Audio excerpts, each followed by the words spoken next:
onlar elə bilirlər ki, yaxşı şeydir bu. Qocalar üçün sərf eləyir, cavanlar üçün yox. Sosial şəbəkələr artıq gündəlik həyatımızın ayrılmaz hissəsinə çevrilib. İnsanlar demək olar ki, vaxtlarının çox hissəsini burada keçirirlər. Kimisi videolardan məlumat alır, kimisi də kommentlərdə fikir mübadiləsi aparır. Bəs bu onların davranışlarına necə təsir edir? Gəlin bu haqda paytaxt sakinlərinin fikirlərini öyrənək.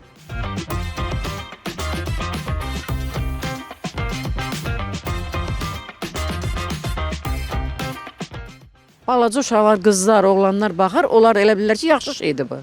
Onlar da pis təsir eləyir. Çox belə zay-zay danışırlar, belə deyək.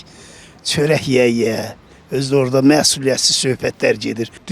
Pisə doğru dəyişirsə də, yaxşıya doğru dəyişmir. Əlbəttə dəyişir. Əlbəttə dəyişir. Ancaq yaxşı səmtə yox. Pis səmtə dəyişir də. Sizlərə bu təsir edir. Sizlər kimi nəzərə tutan? Cavanlara.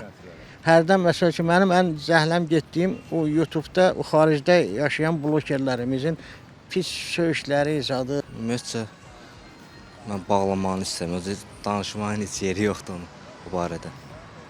Hər şeydən soyudur da, işdən, ünsiyyətdən, hər şeydən soyudur insanları. Dəyişilib, çox dəyişilib. Hər halda bu tərəqqi deyil. Necə, qocalar üçün sərf eləyir, cavanlar üçün yox. Mən şəxsən sərf eləyir TikToka, Instagrama, nə bilim ona baxmaq.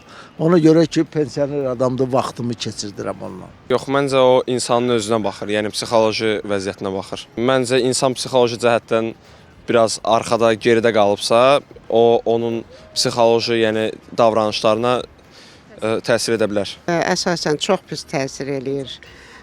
Əsəblərimizi tarıma çəkir. Şit-şit hərəkətlər eləyirlər, nəsə yeyirlər onu qoyurlar, geyinirlər onu qoyurlar.